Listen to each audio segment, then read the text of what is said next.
काल एक चमत्कार घडला। काल रात्री उशिरा वर्षा बंगला जो मुख्यमंत्र्यांचं अधिकृत निवासस्थान आहे तिथे जयंत पाटील गेले होते आणि त्यामुळे स्वाभाविक चर्चा सुरू झाल्या की आता एकत्र येण्यासंदर्भातली खलबतं सुरू झाली आहेत। पण जयंत पाटलांनी स्पष्ट केलेलं आहे की इस्लामपूर नगराध्यक्षाच्या अपात्रतेसंबंधी फडणवीसांची भेट घ्यायला ते गेले होते। नगराध्यक्षांव्यतिरिक्त कुठल्याच विषयावर चर्चा झाली नाही असाही दावा त्यांनी केलेला आहे। विलिनीकरणावर चर्चा होण्याचा संबंध नाही असंही त्यांनी स्पष्ट केलं।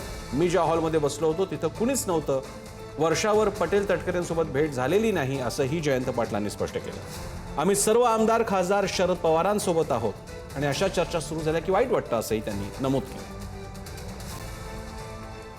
माझ्या मतदारसंघातील उरणेश्वरपूर चे नगराध्यक्ष 7,000 मतांनी निवडून आले। तक्रार झाल्यावर जिल्हाधिकाऱ्यांनी त्यांना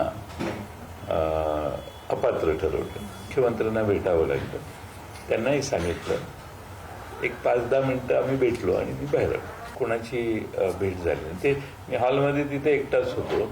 बराच वेळ चहा घेतला मी आणि बराच वेळाने ती बाहेर आली। मी कशाचाच विचार केलेला नाही। तुम्ही माझ्यापेक्षा इतका पुढं का विचार करताय?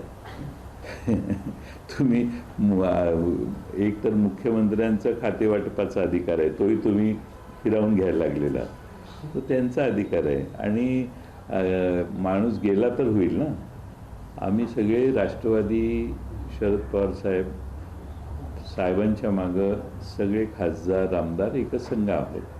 त्यामुळं मला ते बऱ्याच वेळेला दुःख वाटतं की वारंवार अशा चर्चा